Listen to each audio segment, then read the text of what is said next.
여러분, 우리 사회가 진보와 보수 사이의 양극화, 갈등, 대립이 심하죠. 그런데 이렇게 보도를 접하다 보면 세계 여러 나라들이 공통적으로 지금 겪는 현상입니다. 정치, 경제, 사회 영역뿐 아니라 종교 분야도 마찬가지죠. 보수와 진보의 양극화, 대립, 갈등이 매우 큽니다. 근데 여러분, 진보와 보수를 어떻게 정리를 내리시겠어요? 저는 사실 사전을 찾는 것을 매우 즐깁니다. 설교 준비할 때 사전을 많이 찾아요. 요즘은 인터넷 사전이 잘 돼 있으니까요. 왜 그런가 하면 우리가 단어를 내 맘대로 정의하고 쓰는 경우가 많아요. 근데 저는 어쨌든 공인이잖아요. 언어를 사용해서 하나님의 말씀을 전달해야 되기 때문에 꼭 사전을, 설교 한 편을 준비하려면 여러 번 찾아보게 돼요. 그래서 오늘 설교를 준비하면서 진보와 보수의 사전적인 의미를 한번 찾아보았습니다. 그랬더니 보수가 어떻게 정의가 되는가 하면 새로운 것이나 변화를 적극적으로 받아들이기보다는 전통적인 것을 옹호하며 유지하는 것을 우리는 보수다, 이렇게 부르는 거예요. 사전적으로. 그럼 진보는 어떻게 정의할 수 있겠습니까? 자, 역사는 발전한다. 그런데 역사 발전의 어떤 합법칙성에 따라서 사회의 변화나 발전을 추구하는 것을 진보라고 부르는 거예요. 사전적으로요. 그럼 여러분, 이 사전의 의미를 보면 이 두 입장, 이 두 태도의 장점, 역할과 단점이 분명하죠. 자, 보수의 장점이 어디에 있습니까? 기존에 지켜야만 하는 가치를 지켜내는 일에 보수의 장점이 있고 사회적인 역할이 있는 거예요. 그런데 보수는 어떤 약점이 있을 수가 있죠? 새로운 변화를 빨리 받아들이기가 아무래도 어려운 거죠. 반대로 진보는 어떤 역할을, 어떤 기여를 사회에 할 수 있습니까? 새로운 변화를 빨리 알아채고 빨리 진행하는 일에 있어서 진보는 사회적인 역할을 하는 거예요. 근데 그러다 보면 진보는 어떤 약점을 가질 수가 있죠? 마땅히 지켜야만 하는 어떤 가치를 지켜나가는 데 있어서는 아무래도 약점이 있을 수 있다. 이것이 진보와 보수의 사전적인 역할이고 한계입니다. 여러분, 우리가 사도행전에서 만나는 처음 그리스도교, 처음 교회 역시 이 진보와 보수의 갈등이 심각했던 거예요. 자, 어떤 상황이었는가 하면 기독교의 복음이 확산이 되면서 처음에는 여러분, 우리 흐름을 쭉 보고 있지만 유대인 그리스도인들이었잖아요. 그런데 점점 유대인 아닌 민족들이 그리스도인들이 되는 거예요. 그러면서 갈등이 커집니다. 혼란이 커져요. 여러분, 우리 입장에서는 이해가 되질 않습니다. 아니, 왜 여러 민족, 여러 나라 사람들, 여러 문화를 가진 사람들이 그리스도인이 되어가고 있는데 혼란스러울까? 갈등이 있을까? 성경을 보면 바리새인 출신들을 중심으로 한 보수적인 유대인 그리스도인들이 계속 문제를 제기하는 거예요. 어떤 문제를 제기하는가 하면, 자, 유대인 아닌 이방 민족들이 그리스도인이 되는 것은 좋다. 우리도 당연히 이게 좋지. 그런데 유대인 아닌 사람들이 그리스도인이 되려면 할례를 받아야 하고 모세의 율법을 지켜야 한다. 이렇게 조건을 건 거예요. 여러분, 이것은 사실상 유대인 아닌 사람 입장에서, 우리 입장이죠. 우리는 유대인이 아니잖아요. 이건 그리스도인이 되려면, 더 쉽게 말씀드려서 예수 믿으려면 먼저 이스라엘 사람이 되어야 된다는 뜻하고 똑같은 거죠. 그러니 얼마나 혼란스러웠겠어요. 예수 믿으려면 이스라엘 사람이 되어야 된다는 거예요. 먼저 수술도 받아야 되고, 병원 가서 이런 두꺼운 책을 주는데 이 책에 나오는 규칙들을 지켜야 네가 예수 믿는 거야. 근데 가만히 보니까 유대인들 아닌 사람들 입장에서 보면 이건 순전히 유대인들의 규칙이거든요. 그런 현상이 심각했던 거예요. 자, 왜 이런 문제가 생겼느냐? 여러분, 하나님이 이스라엘 민족을 선택하신 건 맞아요. 하나님의 백성들로 먼저. 왜? 한 민족을 선택하셔서 이 사람들 보고 다른 민족을 향해서 우리 하나님이 어떤 분이신가를 알리는, 쉽게 말해 선교적인 도구가 되라고 이스라엘을 선택하신 거예요. 그리고 그 이스라엘에게 율법을 주셨어요. 그래서 여러분, 율법에는 두 가지 요소가 섞여 있었던 거예요. 모세의 율법에. 하나는 하나님 나라 백성으로서의 정체성, 다른 하나는 이스라엘 민족으로서의 정체성과 문화, 이 두 가지가 섞여져서 모세의 율법으로 이스라엘 백성들에게 주어졌던 거죠. 그런데 그럼 여러분 논리적으로 생각해 보세요. 이스라엘 민족의 정체성과 하나님의 백성의 정체성이 같이 있었다. 근데 이스라엘 민족 아닌 사람들이 그리스도인이 되려면 어떤 일이 일어나야 돼요? 지금 이스라엘 민족들이 가지고 있던 그리스도인의 정체성 가운데 이스라엘 민족으로서의 정체성 자리는 빠져나가야 되는 거잖아요. 그 민족의 정체성이 와야 되는 거잖아요. 우리 한국 사람이 그리스도인이 되려면 율법에 이 두 가지가 섞여 있었으니까 이스라엘 백성들에게 당시에 주어졌던 그 정체성은 빠져야 되는 거예요. 그리고 한국 사람으로서의 정체성과 하나님의 백성의 정체성이 만나야 그 사람이 이스라엘 사람이 아닌 다른 민족의 그리스도인이 되는 거죠. 그런데 여러분, 이 성경 시대에도 그렇고요, 사실은 솔직히 말씀드리면 지금도 그렇고요, 보수적인 분들 가운데는 이 두 가지를 구분을 안 하시거나 못 하시는 분들이 많아요. 그러니까 이스라엘 민족의 정체성으로 주어진 성경의 가르침하고 하나님의 백성들에게 주어진 하나님의 뜻, 하나님의 말씀이 섞여 있다는 것을 이해를 못하는 거예요. 그러니까 이 바리새인 출신의 보수적인 유대인 기독교인들은, 아니 너희들이 그리스도인이 되려면 할례 받고 모세의 율법을 지켜야 이 하나님의 백성의 정체성을 갖는 거야. 본래는 이게 구분되어 있는 건데. 그런 주장이 선교지를 매우 복잡하고 혼란스럽게 만든 것이죠. 그래서 여러분, 이걸 당시에 처음 복음을 듣고 그리스도인이 되기로 결심한 사람의 입장에서 생각해 보세요. 아까 말씀드렸잖아요. 자, 어느 날 유대인들의 복음을 들은 거예요. 그랬더니 야, 이 이스라엘의 하나님 여호와라는 존재는 내가 지금까지 알고 따랐던 그런 신들하고는 비교할 수 없는 진짜 신이구나, 이걸 고백하게 된 거예요. 아니, 그리고 그 신이 사람이 돼서 십자가에서 죽어서 나를 살렸어? 야, 이 신 진짜네. 자, 여러분, 다른 언어와 문화, 역사적인 배경을 가진 이방인이 그런 결심을 했다면 얼마나 큰 결심이에요. 내가 이제 예수를 그리스도로 주님으로 고백하고 크리스찬이 될 거야. 근데 갑자기 전도한 사람이 우와, 드디어 네가 구원을 받는구나 하면서, 자, 병원 예약해 줄게. 너 할례 받아야 되니까, 수술 받아야 돼. 병원 언제 갈래? 그러더니 갑자기 주섬주섬 하더니 가방에서 이렇게 두꺼운 책을 주더니 너 이제부터 너 살아온 방식대로 살지 말고 요 규칙대로 살아야 돼. 그 사람이 교회 갈 수 있었겠어요? 그러니 얼마나 복잡해, 혼란스럽고, 오히려 복음의 전파가 방해를 받았다는 거죠. 안디옥 교회가 이 문제가 심각해지니까 바나바와 바울을 중심으로 해서 대표들을 예루살렘 교회에 파견을 해서 이 문제를 논의를 한 거예요. 그게 사도행전 15장이고 교회 역사와 특히 하나님의 선교의 역사에서 제일 중요한 장면 가운데 하나죠. 이 회의를 공식적으로 예루살렘 공의회라고 부르기도 합니다. 그만큼 의미 있는 만남이었다는 거예요. 이 회의가 예루살렘 공의회. 자, 난상 토론이 이루어집니다. 보수와 진보 사이에 격렬한 대립이 이루어지는 거죠. 그 끝에 베드로가 일어나서 한마디를 해요. 자, 베드로는 여러분 이미 경험을 했잖아요. 환상을 봤는데 하나님이 깨끗하다고 한 것을 네가 왜 더럽다고 하느냐, 그 메시지를 들었고요, 고넬료에게 가서 복음을 전한 경험이 있어요. 그래서 이 베드로가 9절에서 11절을 통해서 설교하는 거죠. 자, 하나님께서는 그들, 그러니까 이방인들, 이스라엘 민족이 아닌 다른 민족들, 그 사람들의 믿음을 보셔서 그들의 마음을 깨끗게 하시고 우리와 그들, 그러니까 이스라엘 유대인들과 다른 민족들 사이에 아무런 차별을 두지 않으셨습니다. 구원받는 조건에 대해서.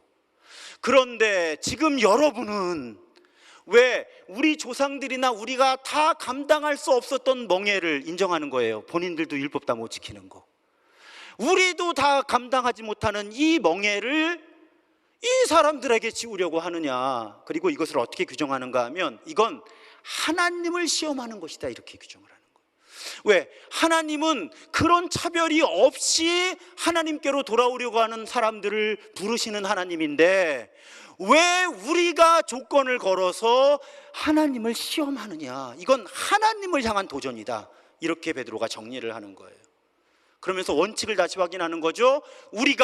여기서 우리는 유대인들이 주 예수의 은혜로 구원을 얻는다면 이방인들도 주 예수의 은혜로 구원을 얻는 것입니다. 이렇게 설교를 하는 거예요. 그러니까 모인 사람들이 잠잠해져. 그때 바나바와 바울이 그동안 자신들이 이방인에게 전도하면서 경험한 일들을 간증하는 거예요. 그러니까 사람들이 이제 좀 듣겠죠. 그리고 이 회의에 결정적인 제안을 하는 사람이 야고보입니다. 야고보는 베드로의 설교를 요약을 해요. 그러면서 결론을 내렸는데, 여기 여러분 혹시 궁금한 거 못 찾는 분들 때문에 설명드리면 14절에 야고보가 시므온의 말 이런 얘기하거든요. 시므온. 여기 시므온은 시몬이에요. 시몬 베드로. 근데 이 소리 나는 대로 헬라어를 쓰다 보니까 오히려 시므온이 더 가까웠나 봐요, 헬라어로 읽기에. 그래서 이건 그냥 시므온, 엉뚱한 다른 사람이 아니라 시몬 베드로를 말하는 거예요. 그러니까 베드로의 설교를 요약해 주면서 이 베드로의 주장은 지금 개인적인 주장이 아니라, 그러면서 야고보서 본문을 인용을 해요. 구약의 예언서. 적어도 구약의 야고보서, 그러니까 야고보서가 아니라 아모스서, 구약의 예언서부터 일관되게 하나님이 계시해 오신 것을 지금 베드로가 요약 정리한 것입니다.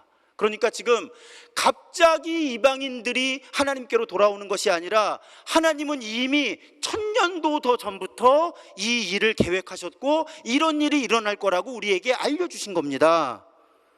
이렇게 이방인들이 하나님께로 돌아오는 것은 하나님의 계획 가운데 이루어진 거여서 우리가 이것을 가로막아서는 안 됩니다. 그러면서 아주 유명한 이야기를, 현실적인 제안을 하는 것이 19절 20절이에요. 그러므로 내 의견에는, 얼마나 겸손해요.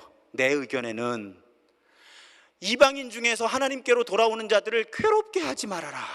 자꾸 장벽을 만들지 말아라. 그런데 여러분, 그게 결론이 아니에요. 다만 조건이 있습니다. 우상의 더러운 것과 음행과 목매어 죽인 것과 피를 멀리해라. 이건 주로 먹는 것과 관계가 있어요. 사실은 우상 숭배와 먹는 것, 이건 금하라고 우리가 결정을 하는 것이 좋겠습니다. 이렇게 제안을 하고 그 제안이 받아들여져서 교회의 원칙이 되는 거예요. 예루살렘 공예의 원칙. 여러분, 이렇게 보면요, 교회 선교, 하나님 나라 선교의 아주 중요한 결정인데요,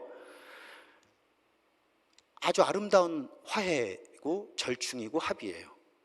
자, 먼저 유대인들은 이제 이방인 중에서 하나님께로 돌아오려고 하는 사람들에게 할례를 강요하거나 유대교 율법을 지키라고 해서는 안 돼요. 그건 불필요한 부담을 주는 거고 오히려 복음이 전해지는 것을 가로막는 거라서. 자, 이러면 보수적인 그리스도인들이 양보를 하라는 뜻이에요. 그런데 무조건 나 하나님 믿을게 하면 되는 건 아니라는 거예요. 이방인 출신 그리스도인들은 유대인들이 너무나 명백하게 혐오하는 행위들을 버리고 자제해야 된다는 거예요. 아주 현실적인 건데요, 여러분, 이제 유대인 그리스도인들하고 이방인 그리스도인들이 한 공동체에 있어야 되잖아요. 한 교회. 그리고 식탁의 교제가 너무너무 중요한데 유대인 그리스도인들이 너무나 혐오하는 습관들을 앞에서 이 사람들이 하면 같이 밥 먹기가 어렵잖아요. 그래서 현실적인 제한들, 우상을 숭배하지 않는 것과 제사 문제, 또 음식의 종류 중에 우상에게 드려진 것이나 도살 방법이 유대인들이 너무나 문화적으로 용납할 수 없는 도살 방법으로 취해지는 고기들을 먹지 않는 이런 절충을 하도록, 그러면 이런 부분은 진보적인 사람들이 양보를 해야 되는 거죠. 하나님의 뜻이 앞선 거예요. 진보냐 보수냐가 먼저가 아니라. 그런 결정이 지금 내려지는 거예요. 그래야 유대인 그리스도인들이나 이방인 그리스도인들이 다 큰 갈등과 위화감이 없이 함께 밥을 먹으면서 복음의 본질을 지켜나갈 수 있으니까, 교회를 이뤄나갈 수 있으니까 교회는 이런 아름답고 위대한 결정을 내리는 것입니다. 여러분, 우리 그리스도교회 복음이 복음만 존재하는 것 같은데 여러분 잘 들으셔야 돼요. 이거 너무너무 중요해요. 복음은 항상 문화라는 옷을 입습니다, 여러분. 이거를 많은 분들이 잘 모르세요. 복음은 항상 문화의 옷을 입게 되어 있어요. 한국 종교 학회 자료를 보았는데요, 여러분 기분 나빠도 그냥 들으세요. 한국인은 종교가 있든 없든, 종교가 무엇이든 간에 그 내면을 살펴보면, 저도 이 자료가 진짜일까, 이런 학자들의 연구가 진짜일까 고민해 봤는데, 제 의견에는, 이건 저의 의견이에요, 나이가 많으신 분일수록 이게 맞는 것 같은데, 어떤 의견이냐면 종교와 관계없이 무교, 무속이 우리의 생각 가운데, 무의식 가운데 50%를 차지한다는 거예요. 무속적인 요소들이. 또 나머지 50% 가운데 30%가 유교 문화가 자리를 잡고 있다는 거예요, 문화적으로는. 근데 이게 맞는 것 같은 게요, 여러분, 한국 교회가 그동안 걸어온 길을 제가 이 자료를 보면서 생각해 보니까 무속적인 것과 연결된 것이 아주 많아요. 교회가 폭발적으로 성장할 때 분해를 해보면. 왜? 한국 사람들은 무속적인 것이 그 안에 많이 자리 잡고 있으니까 그것과 연결을 시키면 선교적으로 오히려 긍정적인 일들이 일어났던 거예요. 또 교회의 문화가, 우리는 복음적이라고 성경적이라고 하는데 사실은 상당히 유교 문화가 많죠, 교회에. 그러니까 아무리 어떤 사람이 나는 복음으로만 판단해, 나는 성경으로만 판단해 해도 사실은 그 사람 안에 무속적인 것과 유교적인 문화가 많게는 70, 80%를 차지하고 있다는 거예요. 여러분, 이렇게 이해를 하면 이해할 수 있는 게 뭐냐면, 여러분 우리 같은 기독교인이잖아요. 성경이 같잖아요. 성경이 안 달라요. 그런데 어떤 현상이 발생하면요, 해석이 다 달라요. 왜요? 스스로는 기독교적이라고 성경적이라고 말은 하는데 그 성경을 읽어내고 해석하고 적용할 때 우리 몸에 배어있는, 우리 마음에 배어있는 무속적인 것과 유교적인 것들이 연결돼서 영향을 미치기 때문이에요. 근데 여러분, 무속적인 것과 유교적인 어떤 종교 문화적인 것만 영향을 미치는 게 아니죠. 나의 정치의식, 사회의식, 이런 것들이 다 성경을 읽고 해석하는 거에 영향을 미치는 거예요. 그러니까 똑같은 성경을 가지고, 우리 감리교회 같은 경우는 100년도 전에 여성 목사 안수를 줬고, 똑같은 성경을 읽으면서 어떤 교단은 지금도 여성 목사 안수는 성경적이 아니다 하고 싸우고 있는 거죠. 근데 제가 볼 때는 이건 성경을 갖고 싸우는 게 아니라 그 이면에 있는 다른 의식, 다른 종교 문화, 정치, 사회 의식이 더 많은 영향을 미치고 있다고 볼 수밖에 없는 거예요. 여러분, 이렇게 문화의 문제, 복음은 항상 문화의 옷을 입기 때문에 쉽지 않습니다. 단순하질 않아요.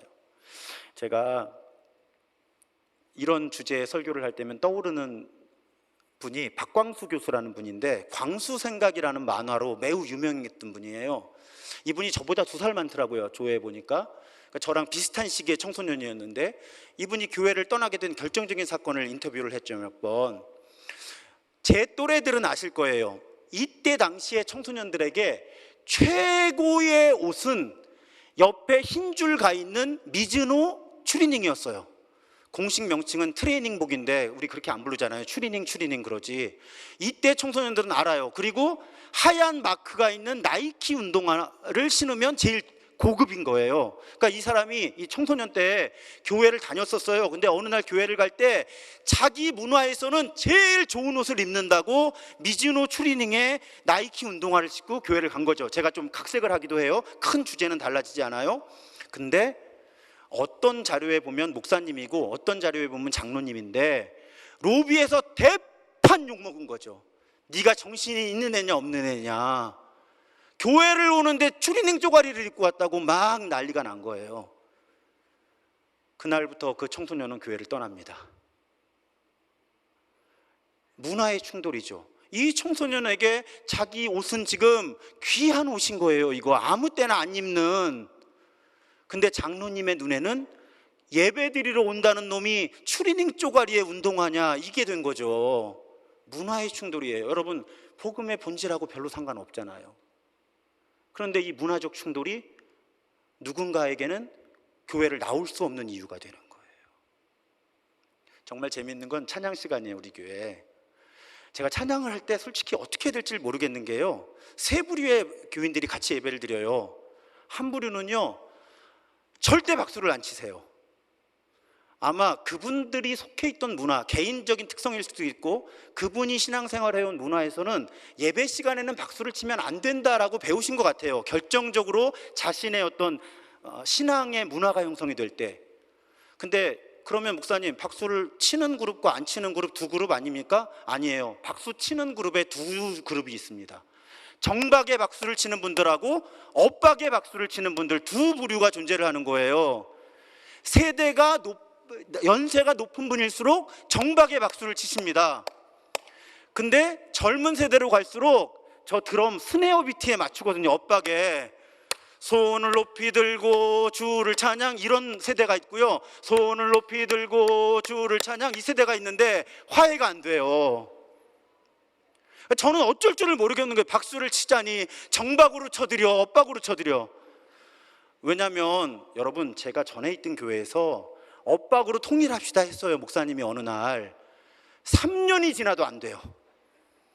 정박으로 박수를 수십 년 쳐오신 분들이 머리로는 엇박을 쳐야 되는지 알겠는데 찬송을 할 때 엇박을 치자니 박수가 안 되는 거야. 이 찬양이 하다 보니 그냥 정박을 2배속으로 치는 거죠. 그럼 엇박일 때도 치는 거니까. 문화가 이렇게 어려운 거예요. 이게 뭐가 어려워요? 박수를 엇박으로 치는 게. 근데 어려운 거예요. 왜?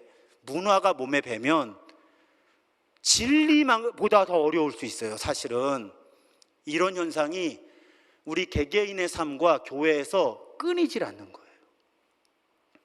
한국교회가 경험한 가장 대표적인 사건이, 여러분 주보에 제가 실어 놓았는데, 조상 제사 문제예요. 우리나라에 가톨릭이 전해져서 교회가 만들어지기 시작한 게 1784년이에요. 이제 몇 년이 지나면서 교회가 궁금해진 거예요. 조상 제사를 어떻게 해야 되나.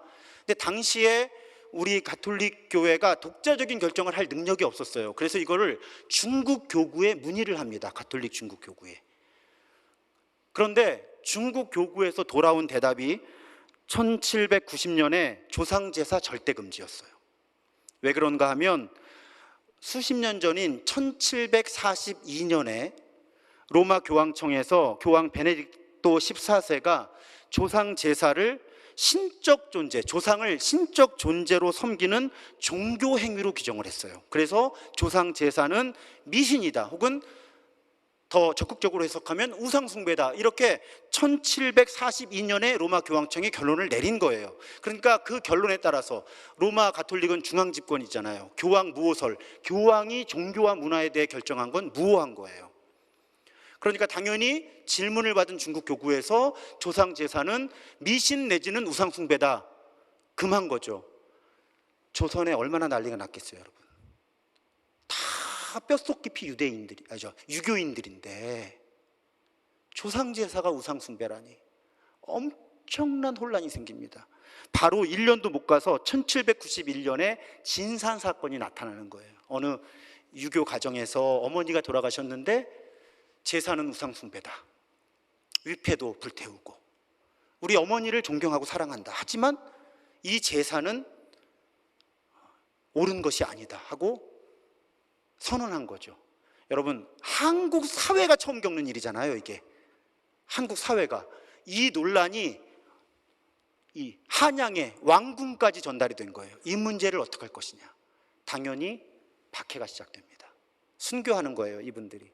그리고 이후로 100여 년간 한국 가톨릭 교인들이 박해를 받고 순교한 가장 큰 이유 혹은 빌미가 된 것이, 가톨릭은 조상을 무시한다, 효도하지 않는다라는 그런 편견이었어요. 그게 빌미가 된 거예요. 근데 여러분, 이게 지금까지 유지가 되면 제가 그 말씀을 드릴 이유가 없어요. 그런데 1939년에 로마 교황청에서 교황 비오 12세가 중국 의식에 관한 훈령이라는 걸 내립니다. 중국이 큰 나라다 보니까 중국의 기준이에요. 중국 의식에 관한 훈령을 내리는데 다른 해석을 하는 거예요. 뭐라 그랬는가 하면, 문화와 전통적 습관의 의미가 바뀌었으므로, 제가 볼 때는요, 솔직히 말씀드리면 문화와 전통적 습관의 의미가 달라지지 않았어요. 조상제사의 의미가 뭘 달라졌어요? 안 달라졌죠. 제가 볼 때는 선임 교황이 무엇해야 되는데 결정을 바꾸려니까 명분을 만들어야 되잖아요. 그 명분으로 문화와 전통적 습관의 의미가 바뀌었다는 의미를 부여한 거예요. 제사의 의미가 뭐가 달라졌어요? 근데 달라졌다라고 전제를 한 다음에 조상제사는 하나의 시민적 미풍양속일 뿐 종교의식이 아니다, 이렇게 결론을 내린 거예요. 그러니까 어떻게 돼요? 한국 가톨릭 교회가 제사를 인정할 수밖에 없는 거예요. 특히 가톨릭은 1965년에 제2바티칸 공의회를 모입니다. 이때 이후로는 더욱더 전통 문화에 대해서 개방적이 되는 거예요. 그래서 제가 조사한 바에 의하면 한국 가톨릭 교회가 시신이나 무덤에서 죽은 이의 사진이나 위패를 만드는 것을 허용하고요, 그 앞에 절을 하는 것을 신앙의 행위가 아니라 조상을 존중하는 행위로 해석을 해주는 거예요. 음식을 차리는 것, 향을 피우는 것도 인정합니다. 여러분, 향을 피우는 건 우리 개신교 예식에서도 인정해요. 많은 분들이 잘 모르시더라고요. 그런데 무조건 허용하는 건 아니었어요. 조상을 신격화하는 의미를 담고 있는 행위들은 여전히 금지합니다. 제가 뭔지 잘 모르겠는데 어르신들은 아실지 모르겠어요. 충문을 읽어서는 안 되고 한문을 해서는 안 된다. 그리고 위패는 허용하지만 신위 혹은 신주라는 표현은 금한다. 왜? 조상을 신격화하는 표현들이고 행동들이기 때문에 단지 조상을 존중하는 의미의 문화적인 요소들은 허용해서 조상의 제사를 드리되 조상을 조금이라도 신격화하는 요소가 있는 것들은 계속 금한다. 이런 결정이 가톨릭 교회에서 내려진 거예요. 여러분, 복음의 본질은 변한 적이 없어요. 그런데 복음은 항상 문화의 옷을 입기 때문에 복음이 문화와 만날 때는 해석의 여지가 넓어지는 거죠.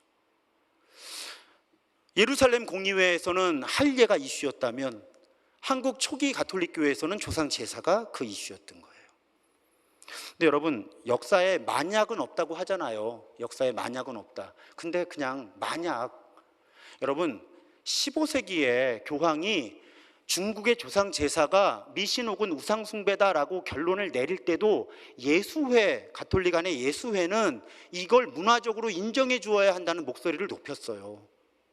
근데 교황이 보수적인 사람들, 또 문화적인 요소를 덜 고려하는 사람들의 의견을 더 많이 받아들여서 조상 제사를 우상 숭배로 규정한 거거든요. 만약에 그때 교황이 조상 제사를 해석하는 폭을 넓혀 주었으면 우리 가톨릭에서 그렇게 많은 순교자가 나오지 않았어도 됐는데, 오히려 초기 가톨릭이 우리나라에 훨씬 더 저항 없이, 장벽 없이 선교할 수 있었을 텐데 하는 속상한 마음이 있는데, 저 개인적인 생각이 아니고요. 여러분, 가끔 세계 가톨릭 교회 고위 공직자가 와서 우리나라 시성식이라는 걸 해요. 순교한 사람들을 성인의 반열로 올려주는 거거든요. 그럴 때마다 이 마이너리티, 작은 소수의 목소리가 있습니다. 어떤 목소리? 그분들을 성인으로 인정하기 이전에 먼저 가톨릭 교회가 한국 가톨릭 교회 앞에 사죄해라.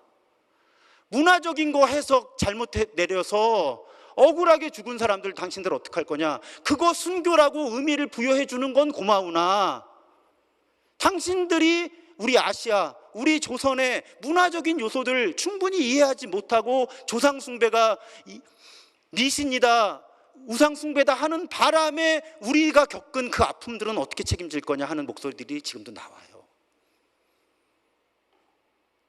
그 문제를 사실은 사도행전 15장에 예루살렘 공의회에서 기본 원칙을 다 정해줬는데도 그런 일들이 지금도 끊이지를 않는 거죠.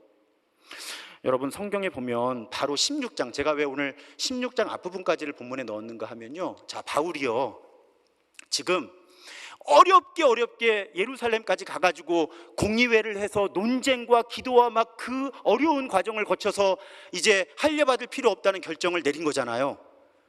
근데 그리고 돌아와서 이제 제2차 전도 여행을 시작하는데 파트너로, 동역자로 선택한 사람 중에 디모데가 있었거든요. 디모데는 엄마는 유대인, 아빠는 헬라인이었고 어렸을 때 할례를 받지 않았어요. 그 디모데를 굳이 할례를 받게 합니다. 이제 어른인데. 이상하지 않으세요, 여러분? 애쓰고 노력하고 싸워서 할례 받을 필요 없다는 결정을 내리게 한 장본인인 바울이 굳이 디모데에게 할례를 받게 하는 거예요. 여러분, 왜 그럴까요? 자, 디모데가 지금 전도 여행을 같이 가야 돼요. 자, 예루살렘 공의회에서 그런 결정이 내려진 건 유대인들이 알아요. 그런데 여러분, 법이 바뀌는 거하고 의식이 바뀌는 거 사이에 시간이 많이 걸려요. 그러면 유대인들에게 이 디모데가 유대인들에게도 복음을 전해야 될 텐데, 아니 뭐 바울이야 유대인 중에 유대인이고 할례도 받았을 거니까 바울의 메시지는 듣겠는데 얘는 뭐야? 혼혈이야? 유대인들은 이방인들을 벌레같이 여겼잖아요. 그런데 바울이 데려온 이 디모데라는 젊은이는 혼혈이야? 할례도 안 받았어? 나 제 설교 안 들어. 이런 현상이 있을 수 있다는 거예요. 바울은 복음을 전해야 되기 때문에 그런 걸림돌들을 제거하고 싶었던 거예요. 그래서 할례가 필요 없다는 결정을 그렇게 어렵게 내렸음에도 불구하고 디모데에게 네가 할례를 받는 것이 복음이 전해지는 과정에서 도움이 되겠다 하고 할례를 받게 한 거죠. 여러분, 종교 규칙이라는 건 이렇게 살아있는 거예요. 종교 규칙은 살아있는 거예요. 그런데 무엇을 위해 살아있어야 해요? 선교를 위해서, 하나님을 하나님으로 드러나게 하기 위해서 종교 규칙은 끊임없이 새로워져야 하고 끊임없이 새롭게 해석이 되어야 된다는 거예요. 그 모범을 사도 바울이 이미 보여준 거예요. 예루살렘 공의회를 통해서도 바울과 사도들이 보여줬고, 바로 그 결정 이후에 16장에서 굳이 디모데에게 받지 않아도 되는 할례를 받게 하면서 과연 종교적인 규칙의 의미가 어디 있느냐? 규칙 자체를 엄격하게 지키는 것에 의미가 있는 것이 아니라 하나님이 하나님 되시게 하는 것에 모든 종교적 규칙에 의미가 있다는 거죠. 여러분, 우리가 이 의식을 잘 가져야 돼요. 예를 들면요, 제가 어릴 때 자주 겪었던 일이에요. 교회를 왜 안 오세요? 아니, 술 담배를 끊으라 그래서 교회를 못 가겠다고. 이런 분들 저 어릴 때는 많으셨거든요. 근데 그때 좀 아쉬운 건 예수 믿게 한 다음에 술 담배를 줄여나가서 끊게 하면 되는데, 또 어떤 분들은 고생 끊으시기도 하지만 뭐 성령께서 선물을 주셔서 금방 끊는 분들도 계시던데, 술 담배 문제를 왜 그리스도인이 되게 하고 교회에 소속되게 하는 앞에 두시는 분들이 그렇게 많았을까? 뒤에 두시면 되는데, 그 문제만 조금 더 선교적으로 했어도 더 많은 사람들이 복음을 받아들일 수 있지 않았을까? 전 어릴 때 그 고민이 참 많았어요. 어떤 부분이 정말 본질적인 것인가? 어떤 부분이 본질적인 부분이 아닌가? 그래서 여러분, 1930년에 작성된 우리 기독교 대한감리회, 우리 교회가 소속된 교단에는 이런 문건이 있습니다. 그 교리를 가르치면서 우리 교회, 그러니까 한국감리교회의 교인이 되고자 하는 사람들은 아무 교리적인 시험을 강요하지 말아라. 아무 교리적인 시험을 강요하지 말아라. 근데 여러분, 무조건적인 타협이 아니라고 말씀드렸어요. 중대한 요구는 있어요. 예수 그리스도께 충성함과 그를 따르려고 결심하는 것이다. 그것만 있으면 교인으로 받아들이라는 거예요. 자꾸 복잡하게 하지 말고. 근데 여러분, 가만 생각해 보세요. 1930년대 상황에서 한국 사람이 예수 그리스도께 충성하고 예수 그리스도를 따라 살겠다고 결심하는 게 쉬운 일이에요? 이거 어려운 일이에요. 근데 누가 그런 어려운 결심을 했는데 네가 교인 되려면 이걸 해야 되고 이걸 해야 되고 이걸 해야 되고 이걸 믿어야 되고 이러지 말라는 거예요. 일단 교인으로 받아서 한 공동체, 한 가족이 되어서 양육하면 되는 거죠. 그때 가서. 그것이 우리 감리교회의 토대를 형성하는 선교적인 마인드인 거예요. 여러분, 그래서 제가 부탁을 좀 드리는 게 있어요. 저는 사실은 설교를 할 때 이 자리에 계신 분들 위해서 설교를 하기도 하지만 교회를 와야 하는 분들을 염두에 두고 설교를 많이 하려고 애를 써요. 그러다 보면 제가 가끔 의도적이거나 아니면 실수를 해요. 왜? 교회가 익숙하지 않은 분들, 특별히 젊은 세대의 분들이 이렇게 지나가면서 유튜브라든지 이렇게 설교를 듣다가 평소에 듣지 못했던 말이 들리면 설교에 관심을 갖거든요. 근데 우리 교회는 기존의 교인들이 그런 부분들을 잘 감당해 주시니까 가끔은 기존 교인들에게는 불필요하지만 억지로 부모님 따라서 교회에 온 젊은 사람에게는 이런 표현이 설교와 기독교와 성경에 대해서 관심을 갖게 하는데 도움이 되겠다 하는 자극적인 표현을 제가 쓸 때가 있어요. 그러면 그렇게 좀 이해해 주세요. 우리 목사님이 지금 교회에 익숙하지 않은 사람들이 좀 이 기독교 복음에 좀 관심을 갖게 하려는 그런 시도 때문에 저런 무리를 하시나 보다. 저도 조심해야 돼요. 실수를 해요. 그러다 보면. 근데 저의 노력이에요, 그것이. 더군다나 이제 유튜브에 올라가다 보니까 1년에 한 명이라도 어떤 젊은이가 어떤 링크를 이렇게 보내줬는데 그 듣다가 뭐 이런 얘기를 하는 목사가 있나 하다가 혹시 기독교에 관심을 갖게 되면 좋지 않을까. 우리 교인들은 버텨주실 거니까. 시험에 드셔도 혹시 가끔 저랑 이렇게 이야기 나누거나 메시지 주고받거나 하면 상당 부분을 이해해 주실 거니까 그냥 우리 교인들을 믿고 조금 우리 교인들에게는 거스르고 불편할지 모르나 교회 밖에 있거나 혹은 함께 예배하는 사람들 가운데 내가 이런 얘기는 처음 듣는데 기독교가 이런 부분도 있나? 교회가 이런 것도 가르치나 하는 사람들이 조금 나올 수 있으면 좋겠다. 그런 안타까움이 좀 있는 거죠. 그래서 그런 예화를 가끔 쓰거나 조금 과격한 표현들을 할 때가 있는 거예요. 여러분, 우리 한국의 그리스도인 비율이 20%가 안 돼요. 10대, 20대로 가면요 이제 2% 얘기해요. 숫자상 미전도 종족이래요. 우리나라 청년, 특히 대학생층은 미전도 종족 뭔지 아시죠? 복음을 한 번도 들어보지 못한 사람들하고 비율이 똑같다는 거예요. 지금 교회를 성실하게 나오는 젊은이들의 비율이 미전도 종족의 수준이라는 거죠. 근데 교회는 너무 교회 기존 교인들에게 익숙한 언어와 코드와 문화를 좋아하는 거예요. 그러면서 우리는 속이 상하는 거예요. 왜 젊은 사람들이 교회에 안 오나? 안 오죠. 안 들리니까 메시지가.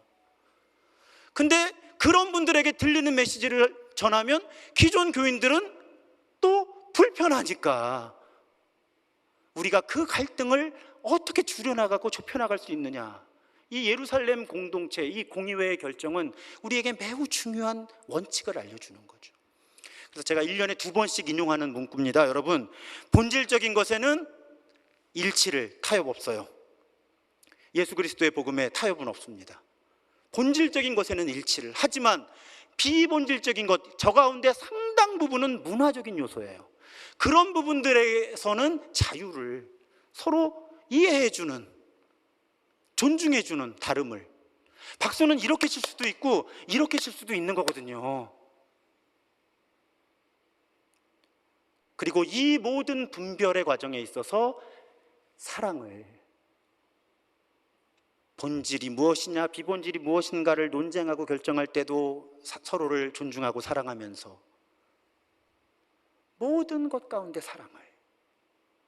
여러분, 우리 교회가 본질은 치열하게 지키고 하지만 비본질에는 서로의 다름을 존중해 주면서 어떤 상황 속에서도 서로를 존중하고 사랑하는, 진보냐 보수냐가 문제가 아니라 하나님의 뜻이 무엇이냐, 하나님의 마음이 무엇이냐에 먼저 우선순위를 두는 그런 선교적인 공동체로 하나님의 마음을 행복하게 하는, 기쁘게 하는 우리 모두가 되기를 주님의 이름으로 축복합니다.